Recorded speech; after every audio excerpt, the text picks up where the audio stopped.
une question. Géopolitique, crime de guerre, crime contre l'humanité, certains États sont-ils au-dessus des lois? Nous nous interrogeons.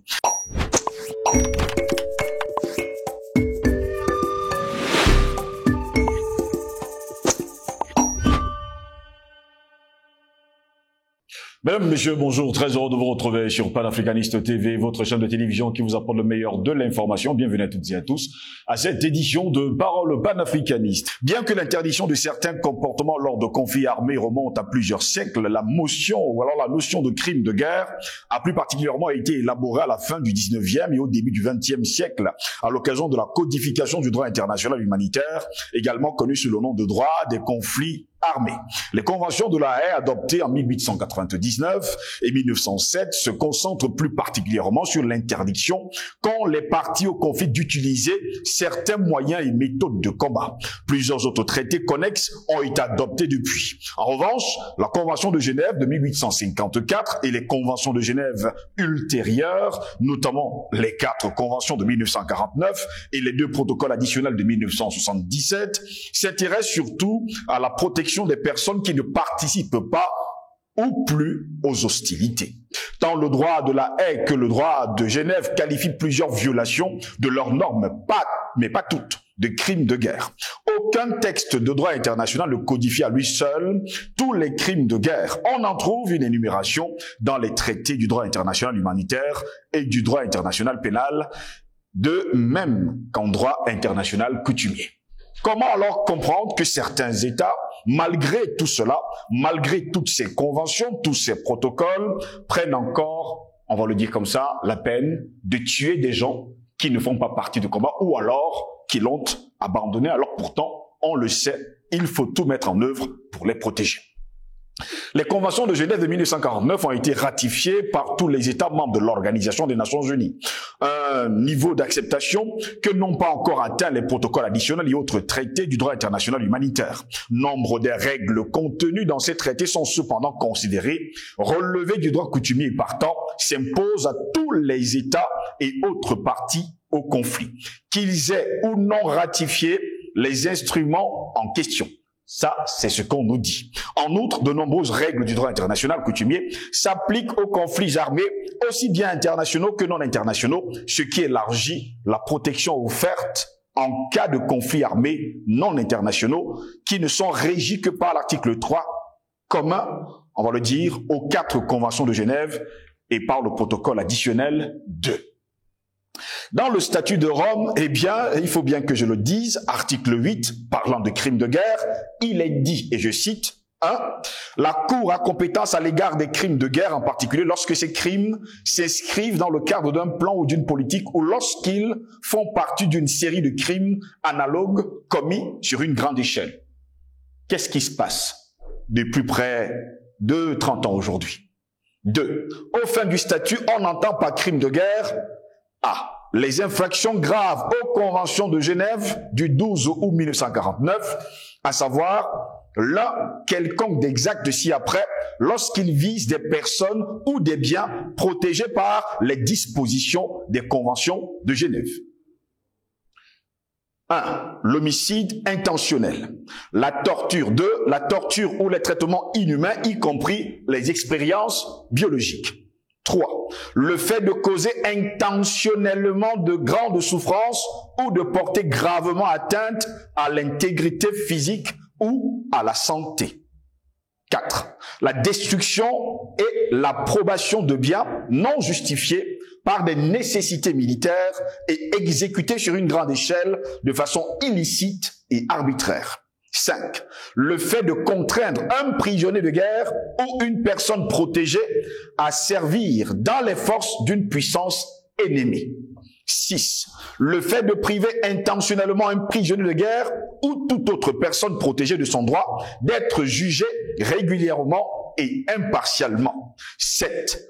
La déportation ou le transfert illégal ou la détention illégale. Et puis 8.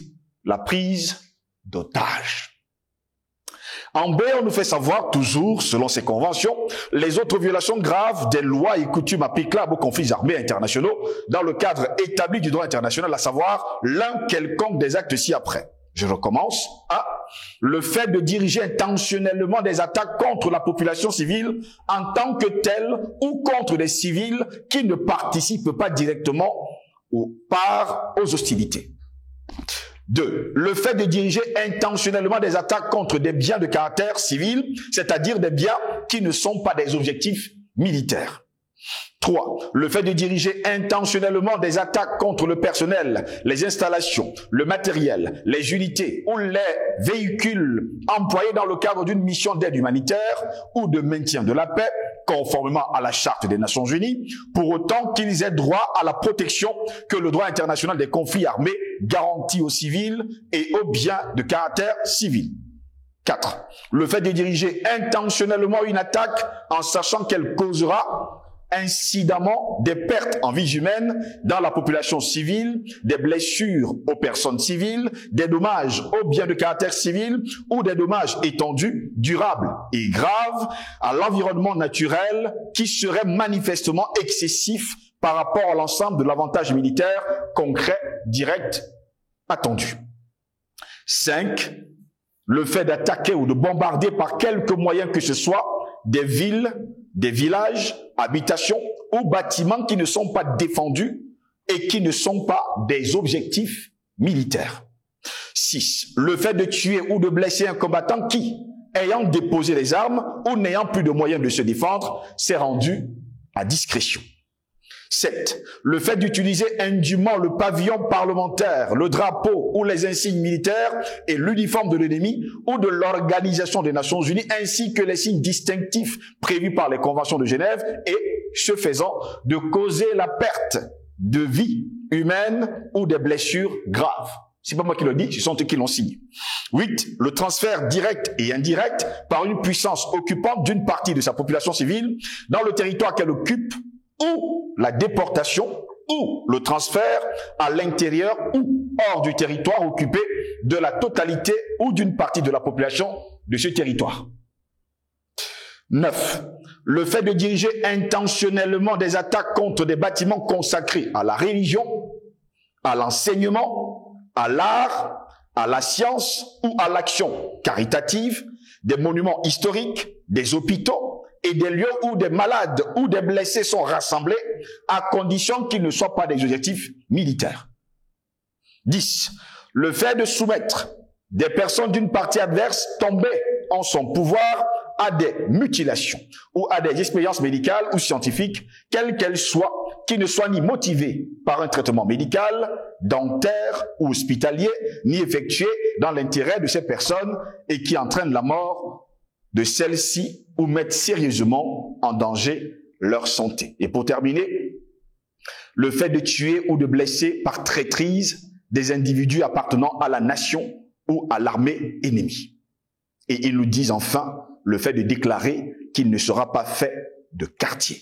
Cela est interdit, c'est pas moi qui le dis. Pourtant, mesdames, messieurs, tout ce qui est écrit dans toutes ces conventions, dans ces chartes des Nations Unies, dans ces protocoles, on le voit depuis près de 20 ans aujourd'hui, bafoué par certains États.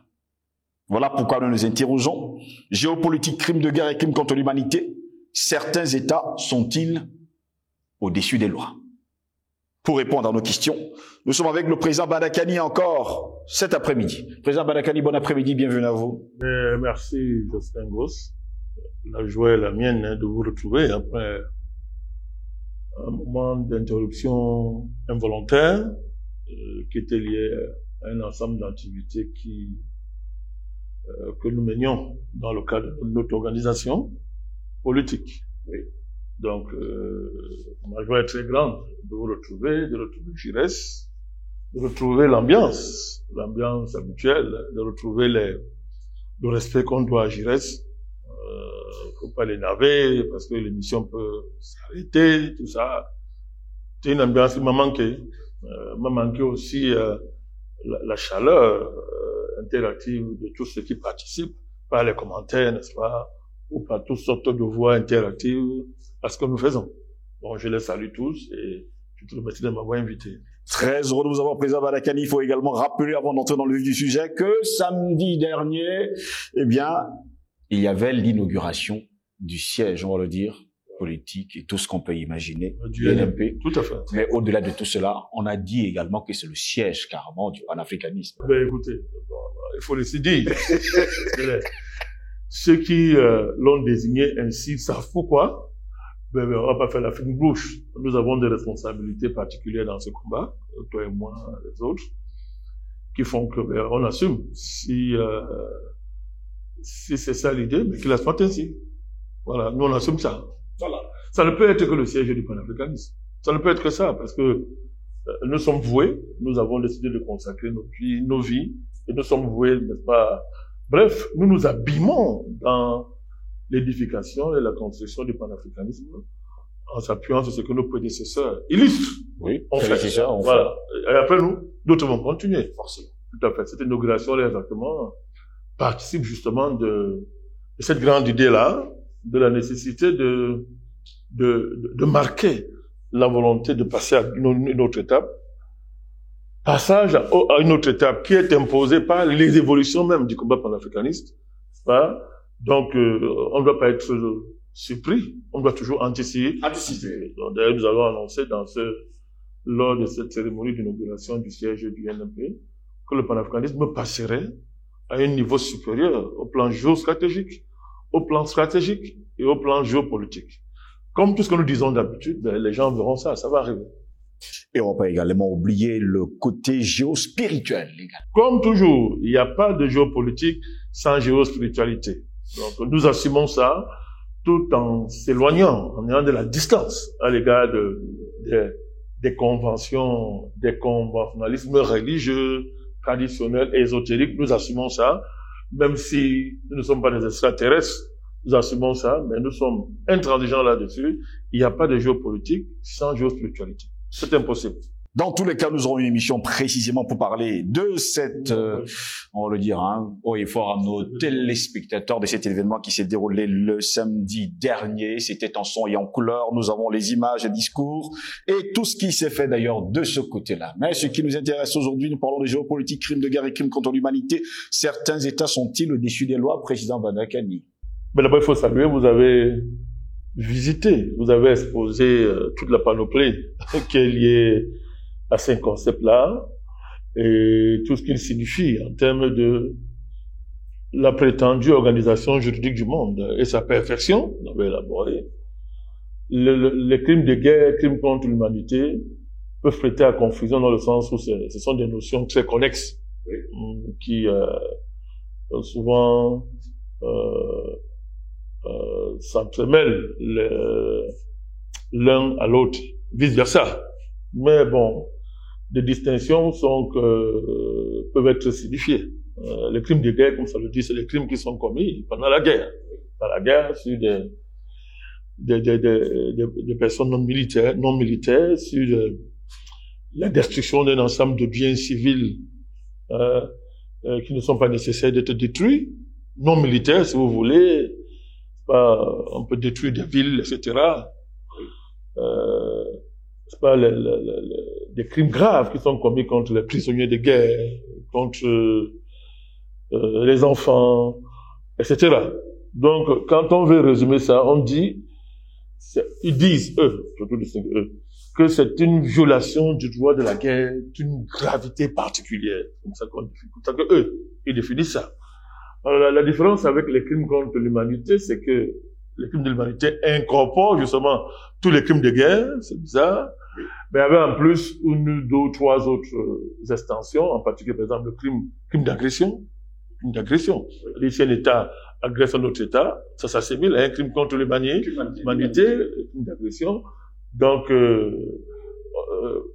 vous voyez que on a 11, le statut de Rome, je crois que c'est pas le statut de Rome, fameux article 7 du statut de Rome, qui spécifie de manière claire, on a 11 types, bien spécifiés des crimes contre l'humanité, dans lesquels vous retrouvez les crimes de guerre. Mais sauf que là, on a ajouté l'esclavage, par exemple, la prostitution forcée, la grossesse forcée, stérilisation forcée, ou toute autre forme de violence sexuelle de gravité comparable. Ce qu'on peut dire c'est que contrairement aux crimes de guerre, les crimes de l'humanité se produisent en temps de paix. Ça peut se produire en temps de paix. Ça peut avoir lieu quand il n'y a pas de guerre. L'action d'un État ou d'une organisation politique, c'est pas, et même terrorisme, même le terrorisme aujourd'hui, il n'y a pas de qualification internationale qui vaille sur la question, peut être assimilé à des crimes contre l'humanité. La distinction, elle est là. Elle est là. Mais pour ne pas sombrer dans leur juridisme là, et dans leur carcan qu'ils ont réussi à, entre guillemets, élever au niveau d'un droit international, il faut approfondir ces notions. D'abord, sur le plan géopolitique, de manière stricte sensu, ça pose un problème.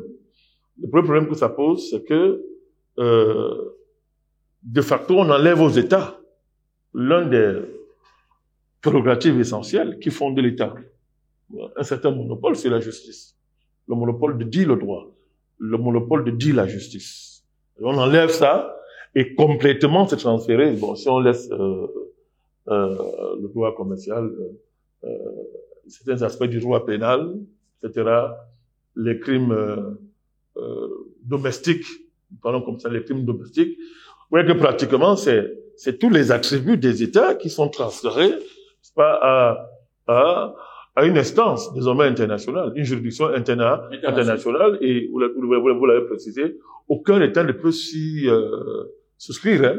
Aucun État ne peut déroger, n'est-ce pas, à l'impératif du respect du droit international. Vous avez donc une instance de facto supra-étatique au-dessus des États qui a émergé.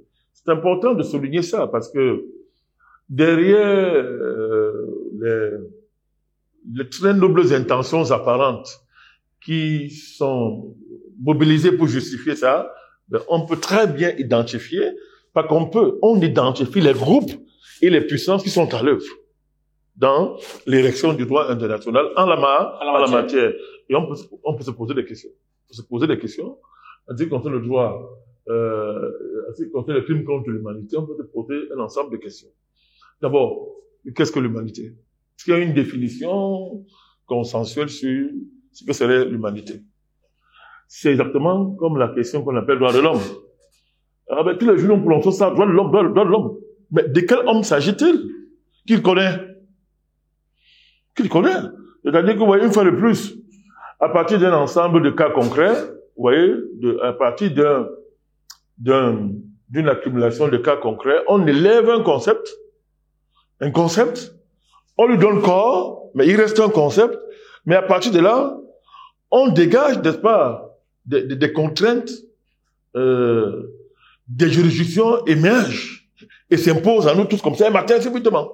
Parce qu'on vous fait croire que, bon, d'abord, le fait que des États s'asseyent et ratifient une convention ou un traité, ça voudrait dire que le traité là a épuisé toutes les exigences morales et philosophiques qui s'imposent, pour ne même pas dire démocratiques, qui s'imposent pour que une norme, Jocelyn Gauss, s'imposa à tous les humains. Il y a ça. Il y a un déficit profond de démocratie dans cette affaire. Je dis profond, au sens noble du mot, au sens de la délibération nécessaire. C'est-à-dire que chacun puisse connaître les tenants et les aboutissants d'une norme qu'on va imposer à tous. Il y a un déficit parce que les États s'asseyent et disent que, ok, d'accord, on va signer une convention, on va signer un traité. Non, on sait comment ça marche, parce que quand les États s'asseyent, ça veut dire quoi? Vous avez une hiérarchie d'États qui ont les moyens d'imposer à d'autres États que vous voulez vous asseoir ici. Si vous vous asseyez pas ici, on ferme les robinets, on va faire ceci et ça. Mais ça, c'est complètement exclu. Ça veut dire que, est-ce que tous les États de la Terre ont eu le temps de débattre, de voir les tenants et les aboutissants? Ce qu'il y avait derrière ce machin, ce truc-là, ce projet, ces normes qui subitement deviennent universelles. Ça, c'est le problème fondamental qui fait que nous, là, les panafricanistes ne peuvent pas gober ce genre de choses facilement comme ça. Bon, le fait, il est là. Mais notre bataille en tant que panafricaniste, c'est de combler le déficit d'universalité qui plombe toutes ces juridictions prétendument universelles. C'est une des raisons que je viens de vous donner. On connaît les puissances qui sont derrière. Derrière, n'est-ce pas, cette définition de crime contre l'humanité, crime de guerre. Or, la deuxième chose, et ça c'est moral. Jocelyn, Mais est-ce qu'un voleur peut venir élaborer tout le corpus juridique qui condamne le vol? C'est un problème moral. Oui. C'est un problème moral. Est-ce qu'un voleur, qu'un voleur prenne conscience? D'accord, ça peut arriver. Mais un voleur ne prenne conscience que s'il répare, n'est-ce pas, les torts qu'il a causés à ses victimes.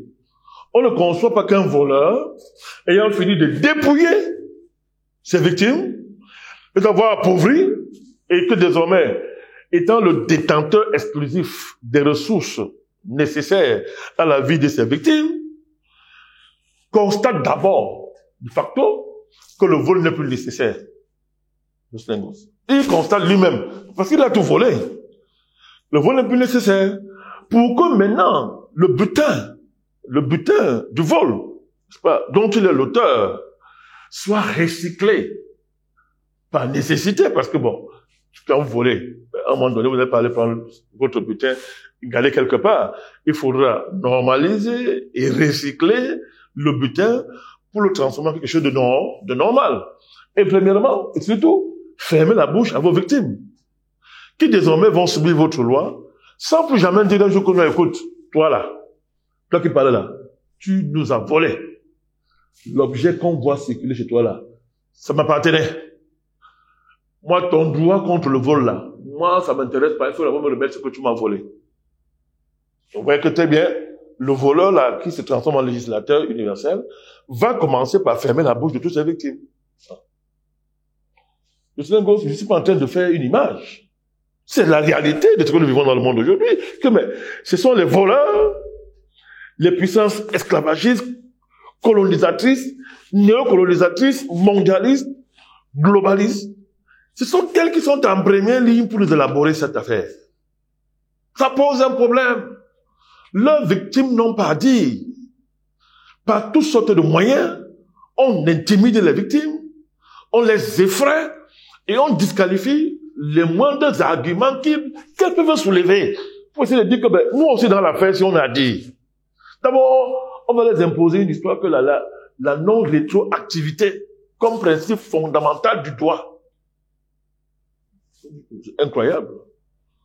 Incroyable. C'est-à-dire que, après, maintenant, on dit non. Il y a l'imprescriptibilité des crimes contre l'humanité. Alors, soit on choisit l'un, ou on choisit l'autre. C'est quoi cette confusion? C'est quoi cette confusion? Vous vous rappelez le débat sur l'esclavage? On dit non, il n'y a pas de réparation parce qu'on est en train de punir. On va punir les enfants pour les fautes de leur père, que ça n'a pas de sens sur le plan juridique.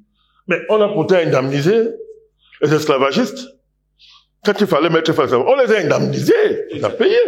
Et les descendants d'esclaves profitent des bienfaits, matériels et même moraux. Et le complexe de la supériorité là, et de la destinée manifeste, et du rôle civilisateur, qui sont les privilèges d'une race ou d'une catégorie de personnes. Mais est-ce que les descendants d'esclavagistes rejettent ça? On dit non, il ne faut pas faire ça. Faut pas. Mais alors qu'on fait une confusion extraordinaire, il ne s'agit pas de faire payer les descendants d'esclaves en tant que tels. Il s'agit simplement de dire que il y a eu des crimes, il faut les réparer. Il faut les réparer. Mais comment on a fait avec Hitler et l'Allemagne, Justin Gauss? L'Allemagne a été obligée de réparer, de payer les dommages et réparations liés à la guerre, aux deux guerres mondiales. Mais à ce moment-là, on n'a pas dit que non, mais comment est-ce qu'on va faire payer les fautes de certains, ou bien de prédécesseurs, aux descendants, à des descendants? Bien, faire payer la descendance, c'est-à-dire les fautes commises par l'ascendance. Il n'y a pas eu ce débat-là, on n'a pas dit ça. Mais même la notion de crime, il y a encore un truc essentiel avant de continuer, la notion de crime de guerre. Vous voyez voir que quand on parle de crime de guerre, la responsabilité est individuelle, contrairement au crime contre l'humanité. Même là. Encore que, quand on parle de crime, quand on parle d'agression, c'est un État, ou bien une organisation, qui engage, une collectivité d'individus qui sont liés par leur adhésion à cette organisation. Alors on dit, crime de guerre, c'est individuel. C'est individuel. Ben, si c'est le cas, mais au procès de Nuremberg, qu'est-ce qu'on a fait? ben, on a fait payer à l'Allemagne une fois de plus, je répète, les frais liés à la réparation. À la réparation. Donc, vous voyez que dans le problème est là. Première chose qui pose problème, c'est que ce sont les criminels, les voleurs, tous ceux qui ont procédé à ces crimes-là aujourd'hui, n'est-ce pas, qu'ils interdisent, ce sont eux qui nous élaborent cette affaire. Ça pose un problème. Le deuxième argument, comme je vous disais tout à l'heure, c'est que, c'est quoi l'humanité? Pendant les crimes contre l'humanité, c'est quoi l'humanité? Vous et moi, vous connaissez un consensus sur l'humanité? Parce que, il faut faire attention, parce que la notion d'humanité renvoie à humanisme. Je laisse de côté même les mots, l'origine du concept. Comment, n'est-ce pas, on a fait remplacer crime de lèse-majesté, même crime de lèse-nation. Ça, c'est les processus français. C'est français. Crime de lèse-majesté, lié au roi dont le corps était sacré et incarnait la souveraineté, etc. Ça a été remplacé par crime de lèse-nation. Et on a étendu ça. C'est Robespierre, d'après les processus français, qui, pendant la Révolution française, va faire émerger ce nom-là, ce concept, le mot, pour la première fois. Je répète, d'après les processus français. Faut bien expliquer ça parce que l'humanité est tellement vaste que, ils ont tendance toujours à confondre leurs affaires, n'est-ce pas, leurs affaires raciales, ethniques, n'est-ce pas, aux affaires de toute l'humanité. Robespierre lance le mot, justement pour accuser le roi de crimes contre l'humanité. Parce que lui, à partir du moment où le roi est renversé, les notions liées à sa personne, crime de lèse-majesté, crime de lèse-nation, etc., ne sont plus valides. Donc, Robespierre, donc, invente un concept nouveau, crime contre l'humanité. D'autres personnes vont reprendre ça, des juristes, et l'élargir, avant que ça vienne nous imposer. Mais quoi qu'on dise, c'est un dérivé de l'humanisme occidental. Mais si nous avons la même conception de l'humanité que l'Occident, non. Attention, c'est important ce que je suis en train de dire, Justin. Parce que votre question nous oblige d'aller à la source du problème. Parce qu'aujourd'hui, quand on voit le 1000 poids, 3000 mesures, qui est l'objet de votre interrogation, mais il faut d'abord, ça c'est factuel. Mais même si les fondations philosophiques, les fondations morales, les fondations même juridiques de ces deux notions sont problématiques. Et explique pourquoi c'est pas applicable, pourquoi on n'arrive pas à appliquer. Pourquoi il y a une universalité philosophique proclamée et et sur le terrain, le fait que on a affaire à un droit ethnique, à un droit de puissance, à un droit racial. Donc c'est là qu'il s'agit. Donc j'essaie d'expliquer ça. Vous vous dites que cette affaire-là, c'est un dérivé direct de l'humanisme gréco-latin. Et c'est suite française, tout ce que vous voulez, anglo-saxonne. Mais est-ce qu'il y a un consensus sur la définition de l'humanité? Parce que si vous avez affaire à des sociétés dont l'ascendance civilisationnelle ne considère pas l'humanité comme étant une affaire exclusivement humaine, que certes, l'être humain est la figure centrale de la vie sur Terre, mais il est lié à tout un ensemble d'écosystèmes moraux, cosmogoniques, ontologiques, etc., qui le font. Toutes des philosophes et autres intellectuels parlent de la conception holistique de l'homme.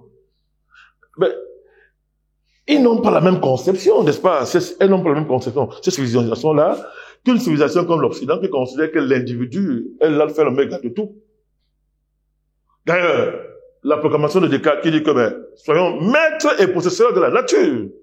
C'est un manifeste générique qui explique l'Occident mieux que toute autre démarche. Maître et possesseur de la nature. D'autres civilisations, d'autres aires culturelles et civilisationnelles n'ont jamais dit ce genre de choses. N'ont jamais dit ça.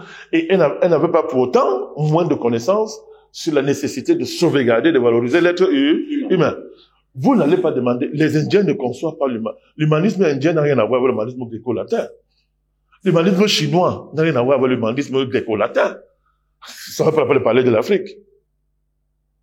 L'origine de l'humanisme gréco-latin est égyptien. Mais sauf qu'ils l'ont coupé de sa base holistique. Donc, il n'y a pas de consensus sur l'humanité. Parce que si on se met à penser cette affaire-là, c'est très grave. Alors, toutes ces différentes juridictions qu'on est en train de mettre en place vont commencer d'abord par faire le procès de l'Occident. D'abord, commencer par le procès de l'Occident. Une fois qu'on les a jugés, on dit OK, on est quitte. Vous voyez comment? on va dire, le président Balakan, il délire un peu, parce que là, ce qu'il dit là, on a même vu ça dans toute construction du droit. On a même vu ça. Le droit, les juridictions par nature sont les fils et les filles d'inégalité, de désordre, etc. On codifie l'inégalité, ça tout comme ça. L'essentiel, c'est à quoi on arrive à la fin. Ok, l'humanité a des codes juridiques désormais qui sanctionnent les crimes de guerre, qui sanctionnent les crimes contre l'humanité. Alors, soyons heureux et applaudissons pour l'apport de l'Occident. Ça marche pas. Ça marche pas, Jocelyn Goz. Ça marche pas. Parce qu'il y a tout un discours, y compris de la part d'intellectuels africains comme les Mbembe et sa bande, qui nous disent que non, là, la communauté, il y a une communauté universelle qui est déjà constituée. Une de ces manifestations les plus absolues de la communauté universelle, qui justifie dans le dépassement des races, des ethnies, etc., d'une espèce d'apothéose humaine, que tout ceci, Jocelyn Goz, est déjà, les bases sont posées par quoi? Par l'humanisme occidental. C'est-à-dire, le droit, ce que même appelle la justice universelle. Et quand vous regardez sa concrétisation, c'est quoi? C'est le statut de Rome. Le statut de Rome. Elle-même qui est dérivé de tous les statuts que l'on précédé. Tout ça a été construit sur la férule de qui? Et de quoi? De l'impérialisme occidental. Occidental. C'est-à-dire que quand on dit il y a une communauté universelle, et tous ceux qui veulent remettre en cause cette communauté universelle sont des personnes qui sont attachées, Bébé va dire, les nativistes, les gens incapables de dépasser l'ethnie, de dépasser la race, dans lesquels, rassurez-vous, nous les panafricanistes, on est plein là-dedans, ils nous attaquent violemment là-dedans, des bêtises comme ça, ça c'est le même. Donc du coup, l'Occident a dépassé et a achevé, n'est-ce pas, la pensée en matière d'humanisme.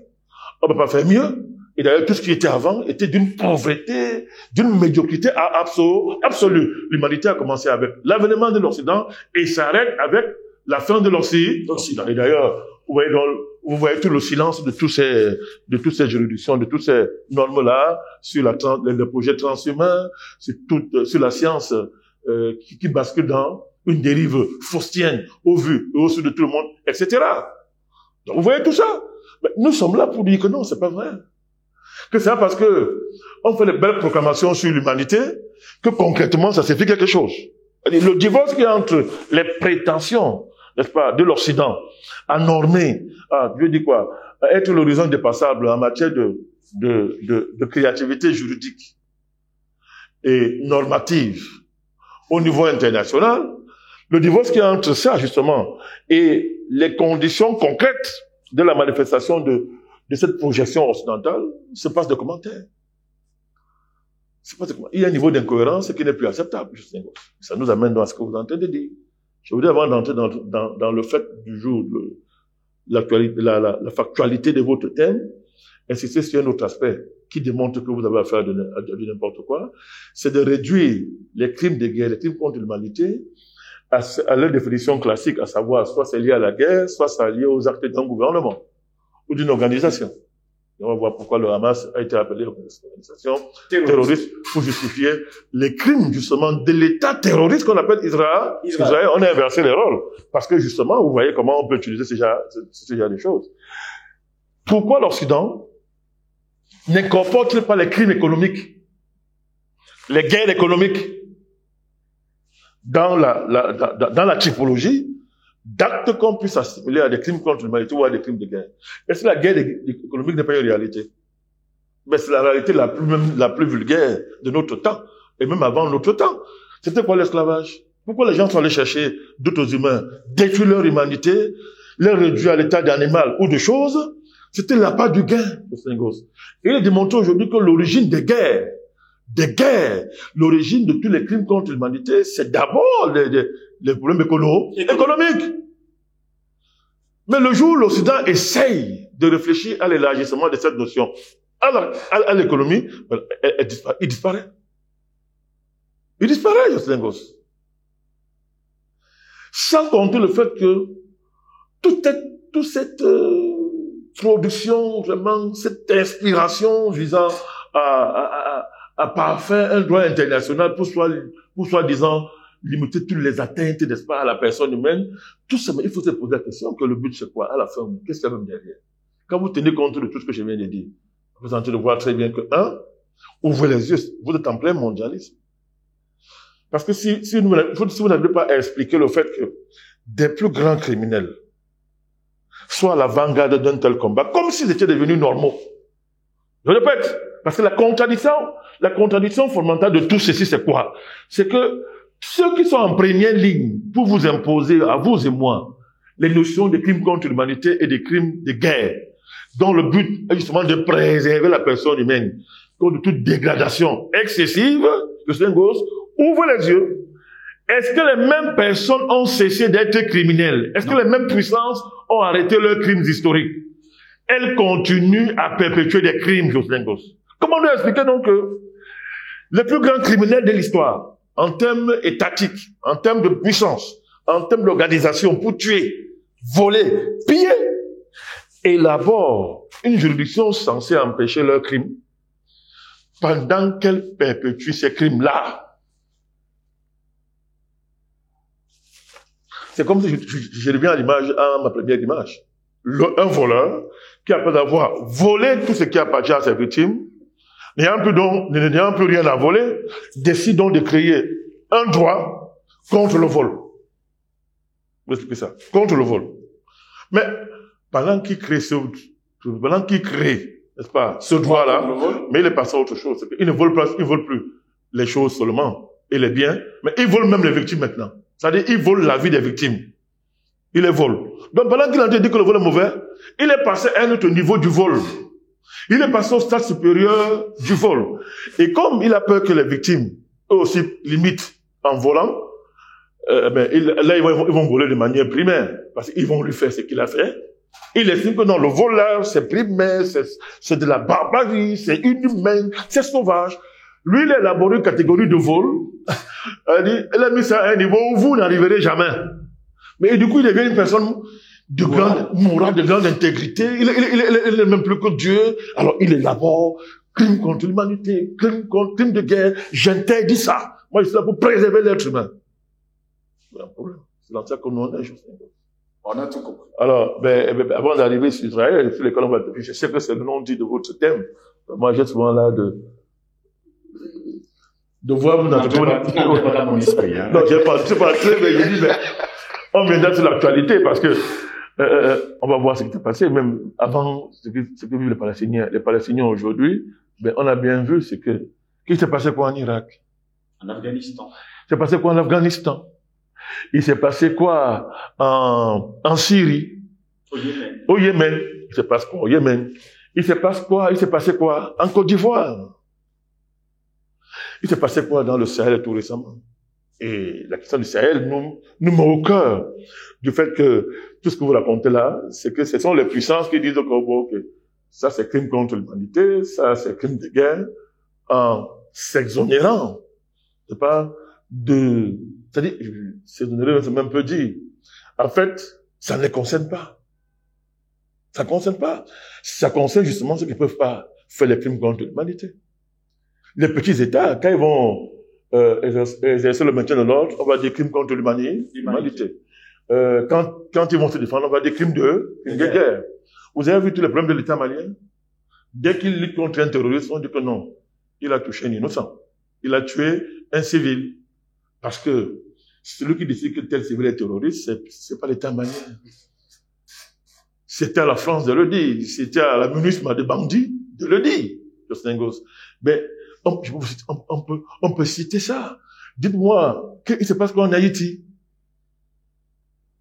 Le plus long crime de l'histoire, depuis 1904 jusqu'à aujourd'hui. Quelle est la situation d'Haïti?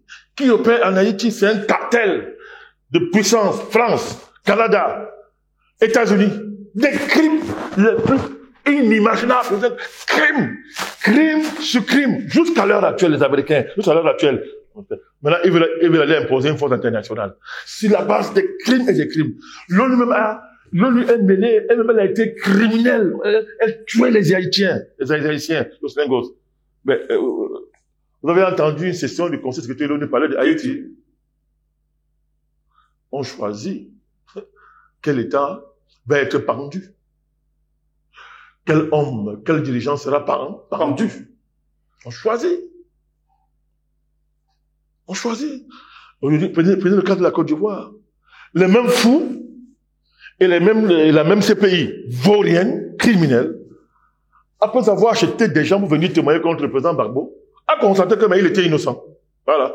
Et ils ont dit totalement blanc. Blanchi. Mais les crimes alors qui ont eu lieu, qui est coupable? Jusque-là, on n'a pas encore trouvé de coupable. Mais on le cherche. On le connaît, non? Il y avait deux camps. Il y avait deux belligérants. Donc, si ce n'est pas Gbagbo, on sait qui c'est. Mais pourquoi on ne ouvre pas le dossier? Allez savoir. Terminons. Pourquoi on ouvre pas le dossier? Vous voyez? Alors, on termine donc par Israël, qui est dans la preuve, s'il fallait encore, qu'il n'y a pas de droit international. Qu'il n'y a pas de tous ces machins de fanfaronnade, ce crime contre l'humanité, crime de guerre. C'est pour, n'est-ce pas? C'est pour ceux qui sont pas dans le système. C'est pour sélectionner quels sont les États qui n'ont pas l'affaire et ceux qui n'ont pas part. Et ça trahit, ça expose le monde.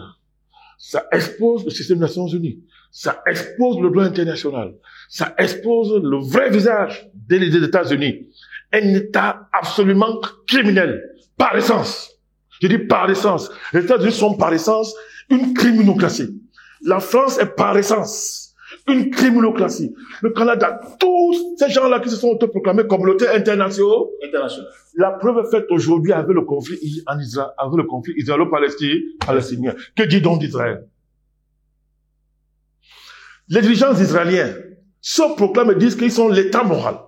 C'est-à-dire, depuis Ben Gurion, en passant par Menahem Begin, Isaac Shamir, Ehud Olmert, tous ces premiers ministres qui sont sociétés, Isaac Rabin, tous Ariel Sharon. Citez-moi un seul parmi eux qui n'a pas revendiqué le statut moral de l'État d'Israël.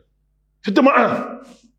Tous ont basé le caractère exceptionnel d'Israël sur le fait que, voilà Israël, par essence, était l'État le plus moral de la planète. Et à partir de ce statut, quand il tue, il bénit. Quand il vole, il est généreux. Quand il pille, il est en train de vous enrichir. C'est le seul État au monde qui a un pareil statut. Pourquoi? Parce qu'on dit il est par essence l'État moral. Il est par essence l'État biblique. On a effacé un peu plus sur la terre comme ça, les Palestiniens. On les a rendus invisibles. Sur la base de quoi? Du droit international, Jocelyn Goss. On lutte contre les crimes contre l'humanité en massacrant les Palestiniens.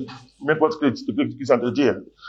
Quand on massacre les Palestiniens, on est en train d'empêcher les crimes contre l'humanité. On empêche les crimes de guerre quand on massacre les enfants.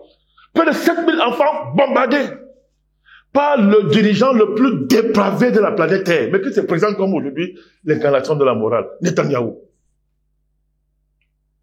Tel est votre monde.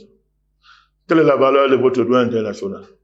Tel est le contenu de ce que vous appelez crime contre l'humanité, crime de guerre. Merci à vous, Président Badakali, d'avoir répondu à nos questions. Mesdames, messieurs, vous l'avez très bien compris. La guerre n'a qu'un seul vrai héros, la mort. Et la mort se moque bien de la victoire. Bonne journée à toutes et à tous.